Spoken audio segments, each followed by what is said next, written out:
He's an adult and he's entitled to his views. So we can only wish him well. You see, party progresses, party grows. And there comes a time, even if you look at our constitution, for instance, those prerogatives, the president, Article 72, there are instances where you have to temper justice with mercy on many grounds. It could be on humanitarian grounds, on the health grounds, on whatever grounds. But in the spirit of unity of the party, in the spirit of unism, we are a party, we are growing, is a growing democracy.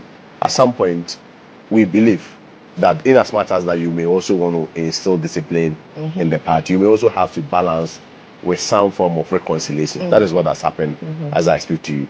So yes, there are people who, it could be that some of them were wrongfully suspended. It could also be that some of them, they were indeed justifiable basis for their suspension. But ultimately, I mean, there comes a time where you say that, look, as a party, we need to go, we need to come together, we need to pardon each other. You see, the truth is that the individual and members of the party can wrong the party. But as soon as you admit that the individual or the members of the party can wrong the party, it presupposes also that even the party can also wrong its members. Because the party is not run by angels. The party is also being run by the same human beings who we could do ABC to each other and you know like it. But ultimately we are saying that well, we've gotten to a stage that in the supreme interest and in the spirit of reconciliation, all those that have been suspended, we've waived the suspension. There's also another category where they are saying that well, people that are also facing different forms of disciplinary action to all those ones who has also been waived. And of course, the last category, those who has forfeited their membership. Those are the ones that are required to apply to the party. So it's not like a general rule where every person is expected to apply to the party. It's just those that has forfeited their membership. By the dictate of the constitution. Yes. You see, if you are suspended, your membership has not been revoked. You are still a member. But if you forfeit your membership, then it means that you are not even part of us again. So those ones with the suspension, those ones at least they have been waived and they have the opportunity to come. And I'm learning very interesting. Recall that it was Kennedy Agyapong who made this appeal during the thank you tour. He was the first person to make this appeal. That I mean, at some point, Mr. Chamatin is gone with his people, the party, their class, their division. Even a lot of them will come back because most of them to realize that at the time that they took the decision, if maybe they had waited and reflected over it for, I mean, subsequent time, I'm sure their decision would have been rather different. So you give them opportunity to come back. But I mean, as for Mr. Adoy, he's a grown-up man. If he say he won't come, fine. I mean, but we expect that a lot of them will come back. First of all, nobody is even asking Boomshell and Adoy to come to the end. So he says he will never, because he's not part of the, never come back to the MPP. Amnesty. He's not part. Of course, and they would have to reapply, you know. Nobody is even because they left, they were not suspended. So you see, we should put it on record. Yes. Nobody, in fact, the MPP doesn't expect Boomshell and Adoy to come back. You see, in a group, you want people who are bringing positive energy. If you have Star FM, okay, an organization like this, and you have one of your staff leave, and your staff after leaving is always bad mouthing you, would you ever want the staff back?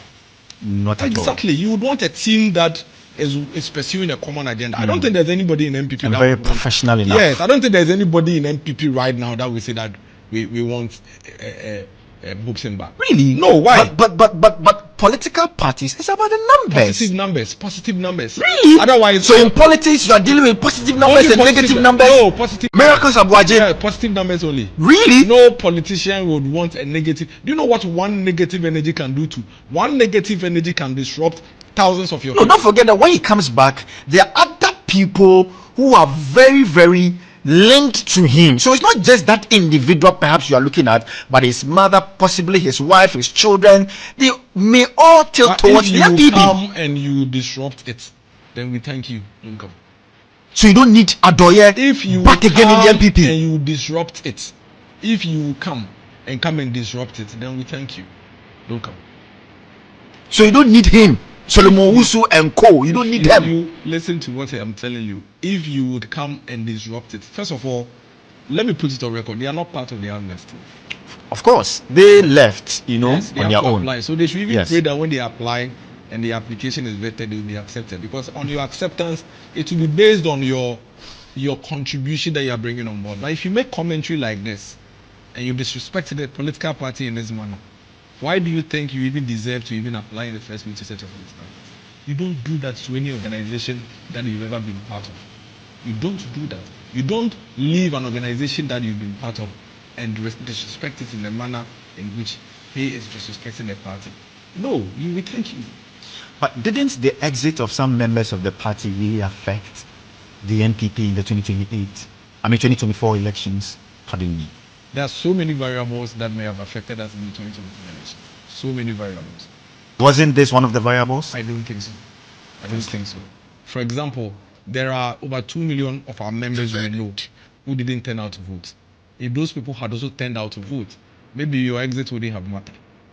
You understand what I'm saying? Remember, there is no way you can have a political party that you will not have exit and entrance. You would always have exits and entrance. Every organization has that. So you cannot brood and continue to cry over exits. What you should be concerned about is consolidating what you have and attracting more and new entrants.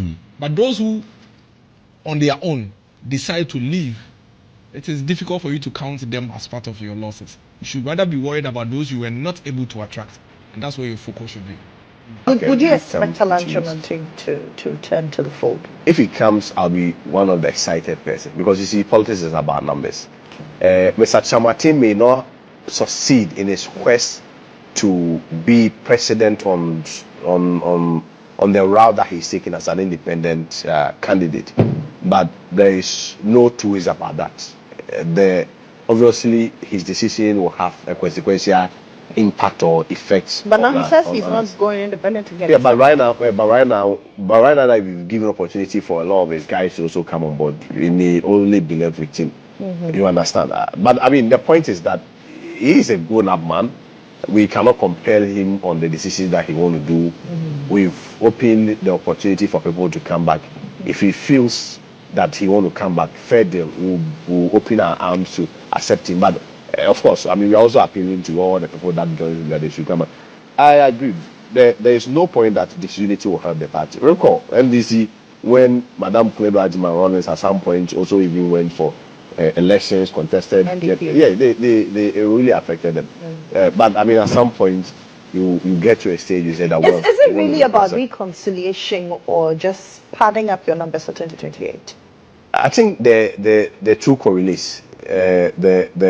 There is a link between them. Yes, you have to reconcile, and at the same time, you also have to understand that the reconciliation also have an impact that will benefit you as a party, which is about the numbers, and that's not exactly that we are doing.